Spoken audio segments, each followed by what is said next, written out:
Hey guys, in this video we are going to take a look at two popular ultra lightweight headlamps from Fenix Lighting and Nitecore. Hello, this is Gary with Contractor's POV, bringing you a contractor's point of view with tips and tool reviews just like this one. I will be putting links in the description below on all the items we discuss in this video. Just click show more. Also, please consider subscribing and turning on notifications so you don't miss future reviews or giveaways. Let's get right into this review. Let's start out with the HL12R Fenix rechargeable headlamp. Comes with the USB cord. The packaging is super nice. It's very good quality. Some of the features here on the side: max 400 lumens in the turbo mode. It says it lasts an hour at that mode. Some of the other items, standard items listed on the packaging.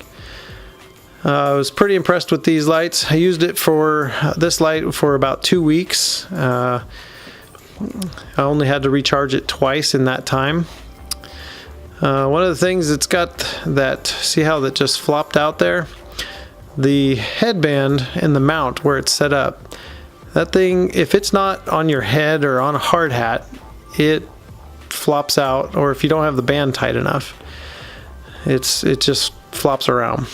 It's got two buttons. The button there is for the functions, for the flashing light and the red light, and you have to hold it for a second to get it to turn on. And the other button is for your lighting levels and how much light it puts out. It does pretty good with a max at 400 lumens. And here you've got a battery indicator, which is super handy. Lets you know how much battery you got left. One of the things that I really liked was this headband.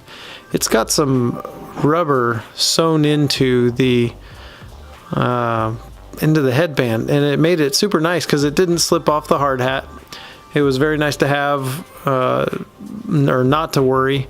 I typically don't use my headlamps on a headband. I use that 3M double-sided tape and stick them to it without a headband.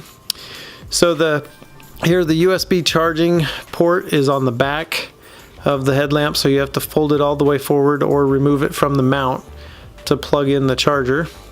The cord is a standard cord. It was good quality, and here you can see it shows you your charging as it's going on. Let's get into the Nitecore NU20. You can see the packaging is a little bit different. More of your off-the-shelf package. They also ship this little cheap looking, and I'm not gonna hide anything, it's the cheapest looking USB charger that I think I've seen in a long time, but it is amazing. I could do a video on just the charger with how many things I've tried to charge it on, and that charger is very nice. It'll charge my tablet faster than my tablet's charger charges it. So anyway, kudos on the charger. You can see here just the typical can't get into the packaging without destroying it type package. This light is super just lightweight. This one was shocking. When I pulled it out of the package, I mean, you can't even you hold it in your hand and you're thinking, wow, this thing is just non-existent. Like, did they forget the battery? As you saw there, it's got the USB charging port on the bottom, and then that mount has a guard for the headlamp switch. And at first I couldn't figure out why you would want that, and I thought if you put it in a toolbox or a tool bag or a backpack, you definitely don't want it coming on all by itself. So the light comes on immediately when you press the button. You don't have to press it for 1 second, and it goes through the different stages. Now, to get it into turbo mode, the 360 lumens, you do have to hold it for 2 seconds, I believe, is what it took to get it to go in.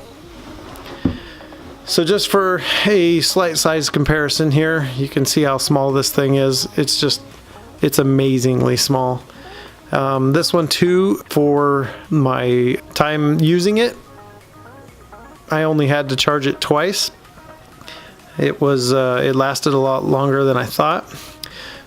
Something else I want to show you about the NU20 is they have a CRI version, so with a Nitecore LED. So that could be for somebody who's looking for better color rendering. Not sure where you would use that. For myself, contracting, this one here without the Nitecore, pretty standard and works good. The headband is a standard headband. It's nothing special, except for it's very slick.